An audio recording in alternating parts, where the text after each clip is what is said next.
قادیانیوں کا ایک عقیدہ یہ ہے، قادیانی کہتے ہیں جو مرزا غلام احمد قادیانی کی نبوت کو نہ مانے تو وہ شخص جہنمی ہے۔ اب یہ ان کا دعویٰ ہے، اور یہ دعویٰ ان کا حقیقت النبوہ جو ان کی کتاب ہے وہاں اس میں لکھا ہے، اور فتاوی احمدیہ جو قادیانیوں کی کتاب ہے اس میں بھی لکھا ہے۔ قادیانیوں نے اپنے کتب میں، اپنی کتابوں میں یہ دعوے اور یہ عقائد لکھے ہیں، تو کتنی خطرناک اور غلیظ بات ہے۔ وہ اپنے آپ کو مسلمان سمجھتے ہیں اور ہم مسلمانوں کو وہ غیر دین سمجھتے ہیں، اور کہتے ہیں کہ جو مرزا غلام احمد قادیانی کی نبوت کو نہ مانے تو وہ شخص جہنمی ہے۔ ایک انہوں نے یہ کہا جو نہ مانے، ایک بات انہوں نے کی، اور دوسرا انہوں نے فتویٰ بھی خود لگایا، کہتے ہیں کہ وہ شخص جہنمی ہے۔ اب بات بھی اپنی طرف سے گڑھتے ہیں، اپنی طرف سے بناتے ہیں، پھر فتویٰ بھی دیتے ہیں جو لا علم مفتی ہوتے ہیں۔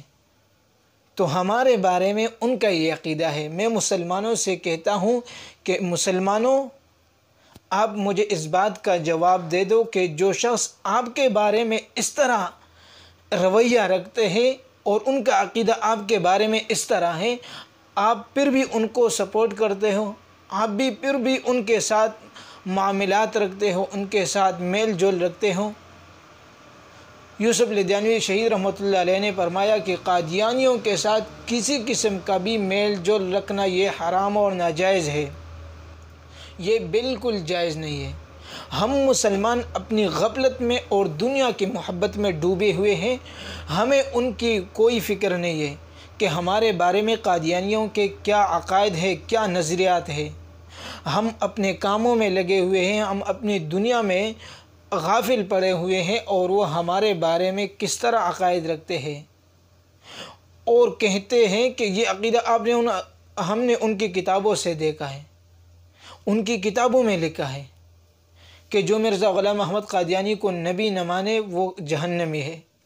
اب بتاؤ کہ وہ آپ کو جہنمی کہتے ہیں اور آپ ان کو سپورٹ کرتے ہو، آپ ان کے ساتھ میل جول رکھتے ہو، آپ ان کے ساتھ رشتہ داریاں اور تعلقات رکھتے ہو، یہ جائز نہیں ہے، یہ ناجائز اور حرام ہے۔